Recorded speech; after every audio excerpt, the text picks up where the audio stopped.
우리 모두는 이 한반도 땅에 다시 전쟁이 있기를 원치 않습니다. 그런 비극이 다시 오지 않고 제발 평화가 오기를 간절히 고대하고 있습니다. 그런데 이 평화는 어떻게 올까요? 합리적인 통일 정책입니까? 아니면 지혜로운 대화입니까? 강대국과의 협상입니까? 구약의 이스라엘도 평화를 간절히 바랬습니다. 이사야 당시에 이스라엘과 유다는 남북으로 나누어져서 같은 민족이면서 서로가 싸우기도 했고 또 대결도 했지만은 무엇보다도 아수르와 또 강대국들 틈바구니에서 늘 순환을 겪고 있었습니다. 그래서 침공을 받고 수탈을 당하고 부지기수로 그렇게 어려움을 당했습니다. 그래서 그들은 이 팔레스틴 땅에 평화가 오기를 간절히 고대하고 원했던 것입니다. 그런데 이 평화는 어떻게 옵니까? 오늘 성경 말씀에 보면은 하나님께로 돌아와야 평화가 온다 그렇게 말씀하고 계십니다. 여러분, 첫 번째로 평화는 사람의 지혜가 아닌, 사람의 힘이 아닌 하나님께로부터 온다는 사실을 기억해야 됩니다. 평화는 하나님께로부터 오는 것입니다. 이사야 2장 2절 말씀, 만일에 여호와의 전에 사니 모든 산 꼭대기에 굳게 설 것이요 모든 작은 산 위에 뛰어나리니 만방이 그리로 모여들 것이라. 여기서 이사야가 말하는 말일이라고 하는 것은 미래의 어느 날을 말하는 것인데 언제 있을지 모르는 날입니다. 그러나 분명히 오고 있는 날입니다. 이 이사야는 비록 지금은 하나님의 백성이 하나님을 떠나서 악을 행함으로 말미암아 심판의 직면에 있지만은 말일이 온다는 것입니다. 그날에 온 세상이 바르게 될 것이고 모든 사람들이 다시 참 하나님을 섬기며 예배할 날이 올 것이라는 것, 그것을 확신하고 있습니다. 그리고 여호와의 전의 산이라고 하는데 이것은 시온산을 말하는 것입니다. 하나님이 거하시는 곳입니다. 모든 산 꼭대기라고 하는 것은 예루살렘을 말하는데 바로 예배하는 장소를 말하고 있습니다. 거기서부터 평화가 오는 것입니다. 만방이 그리로 모여들 것이라. 유다는 자기들의 운명에 대해서 어떻게 될까 하고 염려하고 있었지만 하나님은 유다만이 아니라 만국 백성이 하나님께로 모여오게 되어서 그들이 구원을 누리게 될 것이고 그들이 평화를 누리게 될 것이라고 말씀해 주고 계시는 것입니다. 이 하나님의 구원은 유다에게만 국한된 것이 아니었어요. 만민들에게 열려 있다 하는 말씀입니다. 모든 만민들을 구원하시고 모든 만민들에게 평화를 주시려고 하는 것이 이것이 하나님의 뜻이다 하고 지금 이사야가 선포하고 있는 것입니다.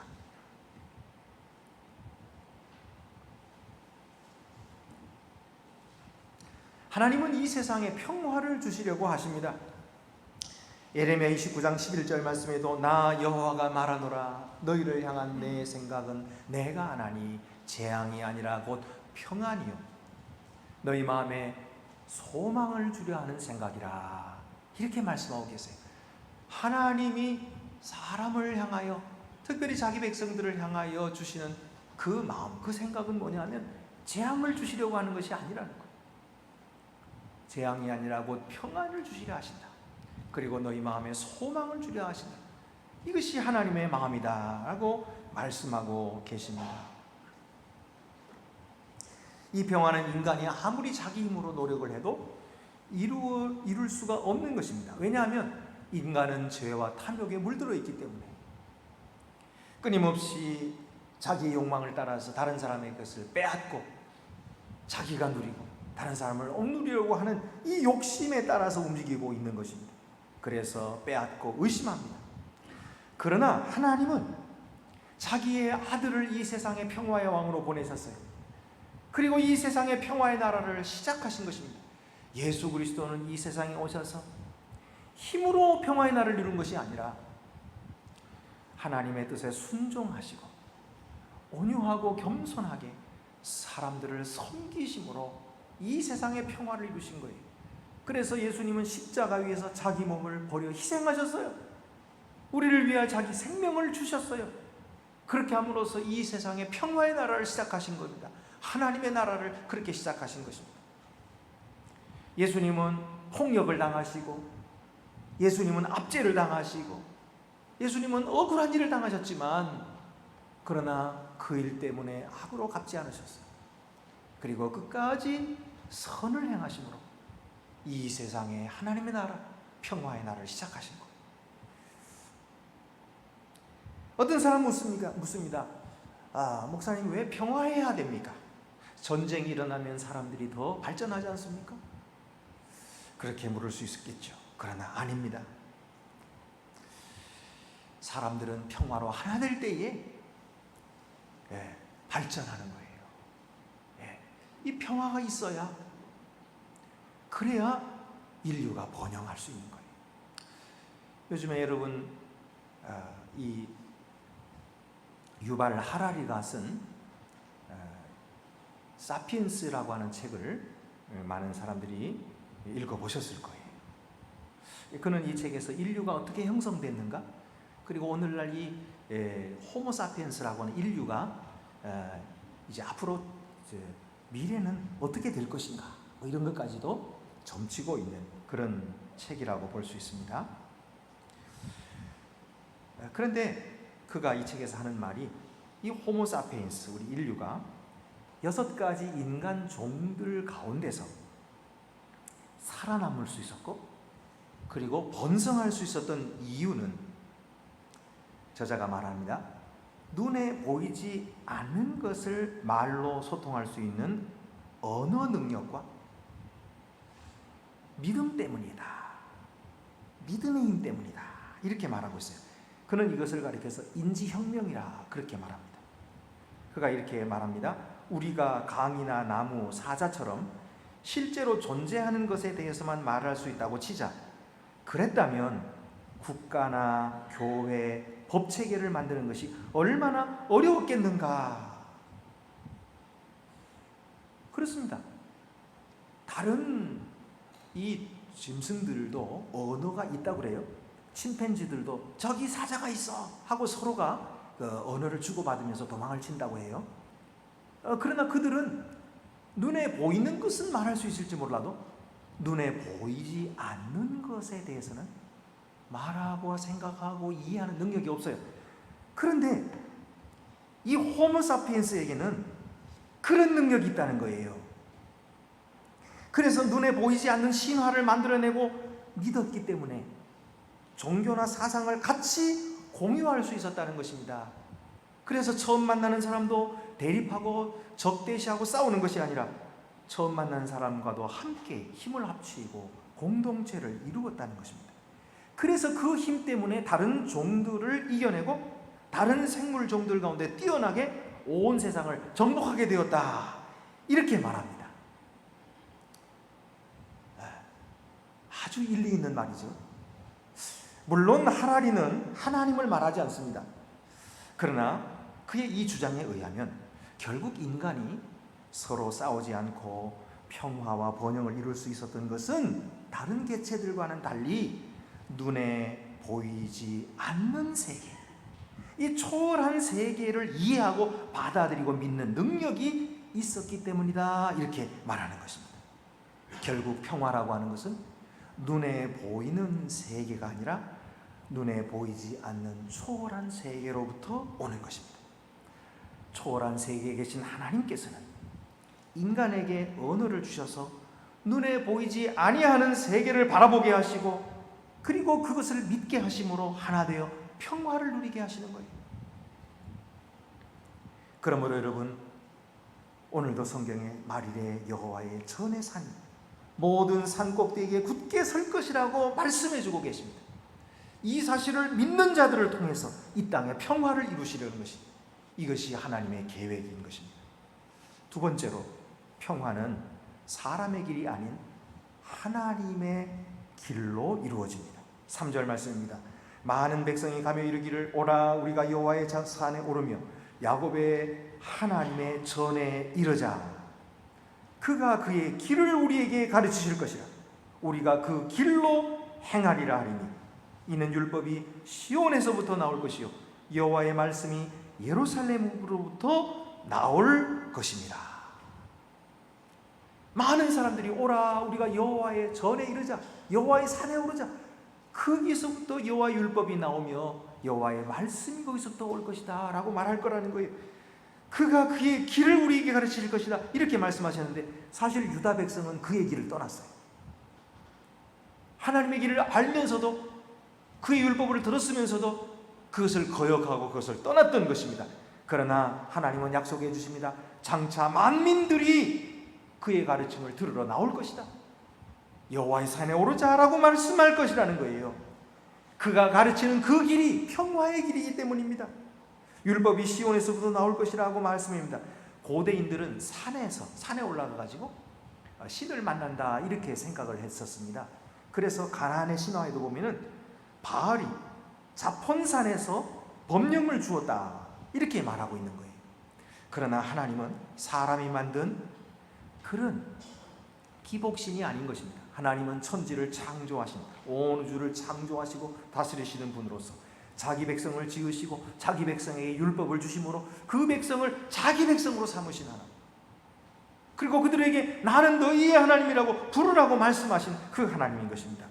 그를 따라갈 때, 그의 법도를 따라갈 때에 온 세계의 평화가 임하게 되는 것입니다. 사람들은 평화의 길을 모색하지만 각자의 생각이 다 달라요. 이해관계도 달라요. 그래서 다툼이 생기고 갈등이 생길 수밖에 없습니다. 그러나 하나님은 자기의 길로 인도하시는 것입니다. 사람의 길이 아닌 자기의 길로 인도하십니다. 시온에 나오는 자, 율법을 듣는 자, 예루살렘에서 나오는 말씀을 듣는 자에게서부터 평화가 임하게 되고 그 평화가 온 세계에 미치게 될 것이라고 말씀해주고 계시는 것입니다. 그러므로 여러분, 평화를 이루는 일에는 사람이 누구를 예배하느냐 하는 것이 가장 중요한 것입니다.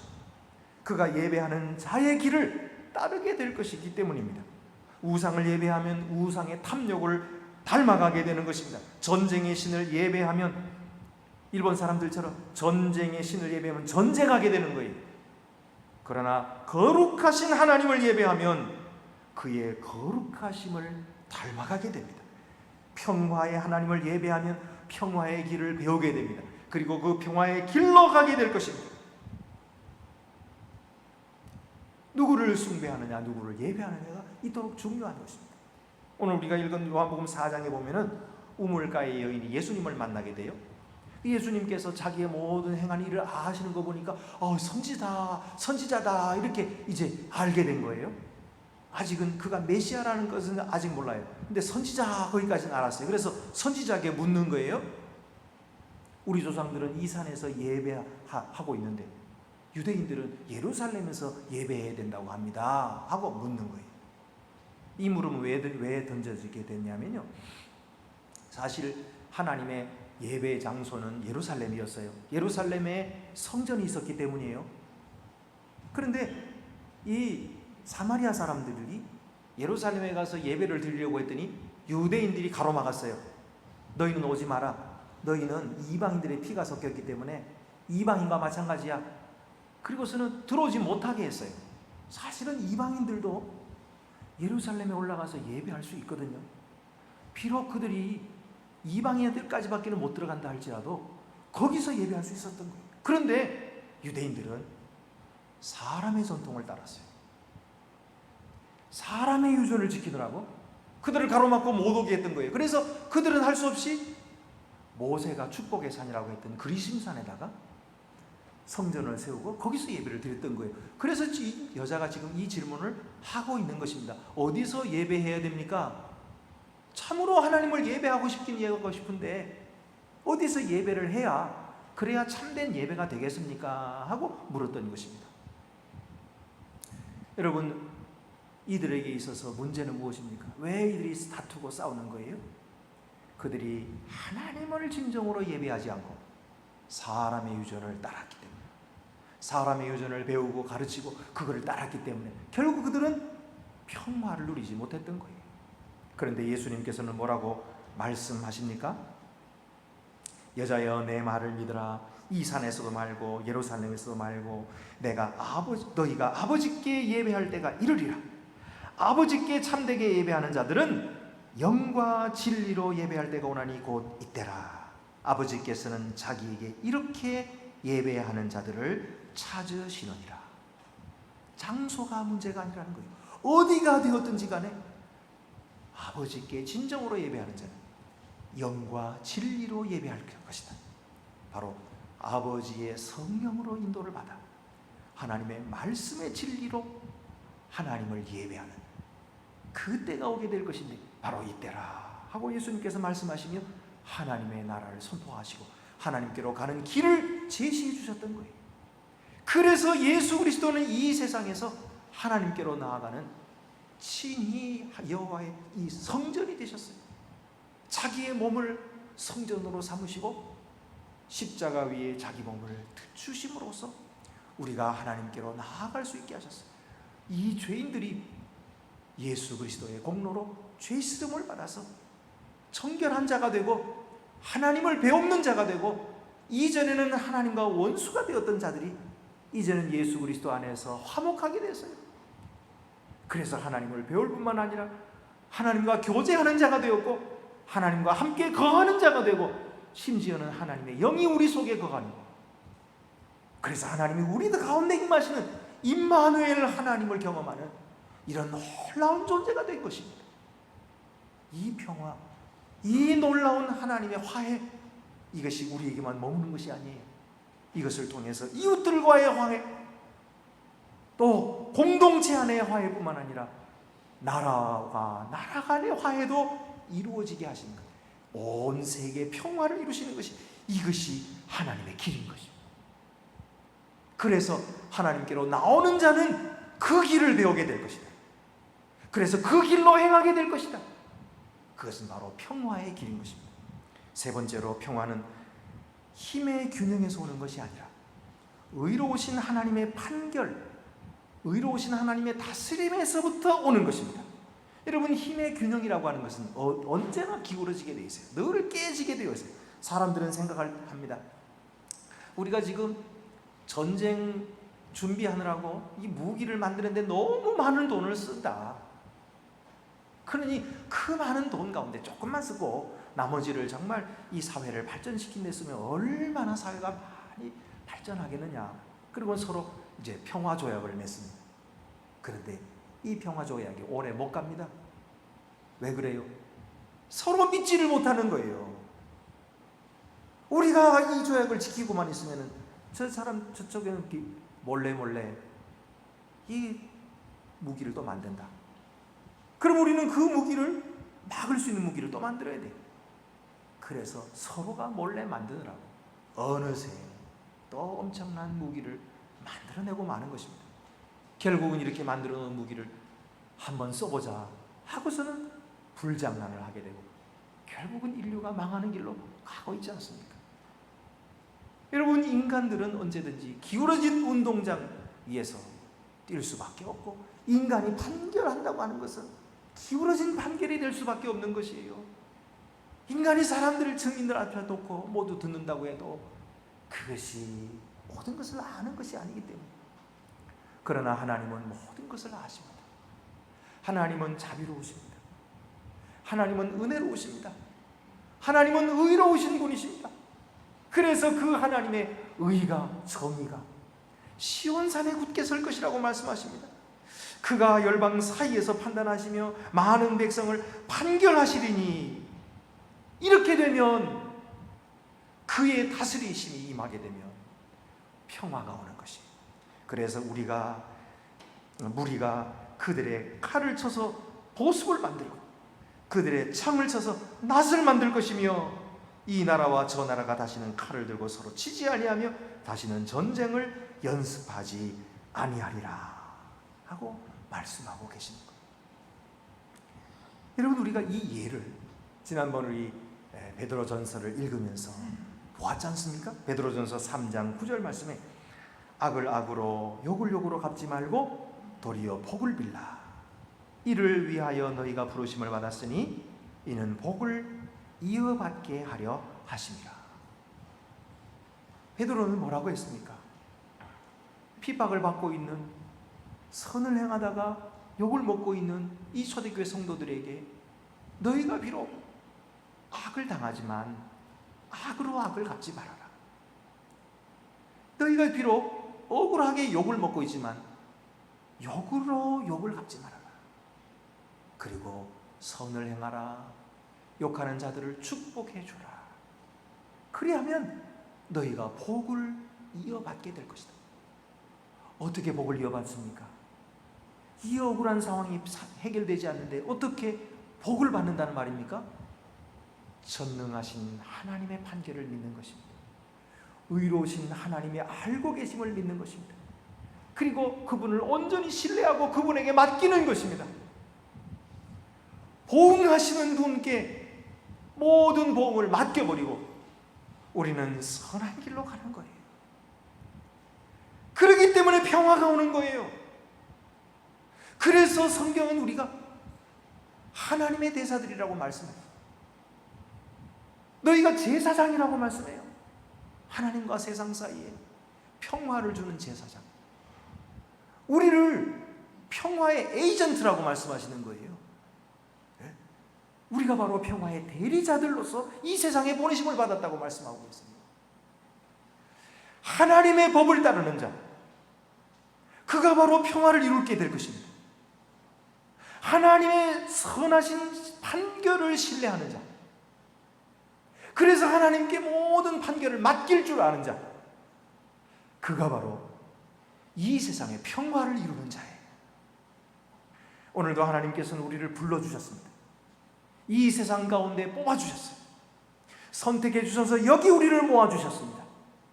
왜 그렇습니까? 우리가 먼저 이 하나님의 평화를 누리게 하시는 거예요. 남을 미워하는 마음, 보복하려고 하는 마음은 끊임없이 우리의 마음을 불안하게 만들고 아프게 만들고 복잡하게 만듭니다. 그러나 전능하신 주님을 신뢰하고 그분의 판결을 신뢰하고 그에게 맡기는 자는 평화를 누리는 것입니다. 이 세상이 줄 수 없는 놀라운 평화, 예수 그리스도께서 우리에게 주시겠다고 약속하신 놀라운 평화, 그 평화를 우리가 누리는 것입니다. 우리만 누릴 뿐만 아니라 우리가 누리는 이 평화가 흘러가서 공동체를 살리고 나라를 살리고 민족을 살리는 일을 하는 거예요. 여러분, 우리 안동교회는 자랑스러운 교회입니다. 우리 교회는 우리 선조 때부터, 제가 우리 교회에 부임하기 전부터 북방 선교를 위해서 헌금을 하고 있어요. 기금을 계속해서 모으고 있어요.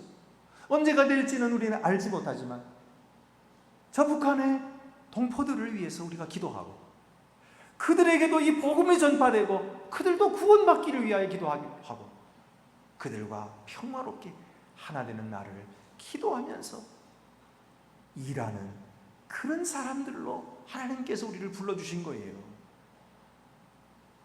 북방 선교를 위해서 기금을 모으고 있는 교회는 아마 우리 교회밖에 없을 거예요. 다른 교회가 어디 있다고 하는 걸 들어본 적이 없어요. 여러분, 우리가 하나님께로부터 평화의 사도들로 부름받았어요. 그렇다면 오늘 우리가 또다시 하나님께로 돌아가야 됩니다. 하나님께로 돌아갈 때 거기서 우리가 평화를 맛보고 거기서 평화의 능력을 힘입고 그리고 우리는 평화의 에이전트들이 되어서 세상에 평화를 전파하고 평화의 나라를 세우고 하나님의 나라를 건설하게 될 것입니다. 우리의 꿈은 헛되지 않습니다. 이것은 하나님께서 우리에게 주신 약속이기 때문에 우리는 믿음으로 나아가게 될 것입니다. 그리고 마침내 주께서 이루시는 것을 보게 될 것입니다. 주님의 놀라운 평화가 우리 모든 성도들의 마음과 가정과 직장과 사회 속에 충만하게 되시기를 간절히 바랍니다. 기도드리시겠습니다. 은혜로우신 하나님 아버지, 우리들은 하나님 앞에 나올 수 없었던 죄인들이었습니다. 그러나 하나님께서 우리를 사랑하시는 크신 사랑으로 인하여 예수 그리스도의 보혈의 공로로 죄 씻음을 받고 하나님 앞에 정결한 자로 거룩한 자로 부르심을 받아 이제 하나님의 평화의 도구들이 되게 하신 것을 감사하옵나이다. 주여, 우리가 이 코로나 시대에 많은 두려움이 있고 그리고 우리를 불안하게 만드는 많은 사건들이 벌어지고 있지만 주여, 오늘도 우리가 주님 앞으로 돌아오게 해주심을 감사하옵나이다. 주님 앞에 예배하게 해주심을 감사하옵나이다. 평화의 왕 되신 주님이 계신 이 시온산에 서게 해주신 것을 감사하옵나이다. 시온에서부터 주의 율법이 올 것이며 예루살렘에서 주의 말씀이 흘러나올 것인데 그것으로 말미암아 칼을 쳐서 보습을 만들게 될 것이라고 말씀하신 이 놀라운 약속의 말씀을 우리가 믿게 해주시고 오늘도 주님을 따라 평화의 사도들로 살아갈 수 있도록 축복하여 주시옵소서. 우리 주 예수 그리스도의 이름으로 기도드리옵나이다. 아멘.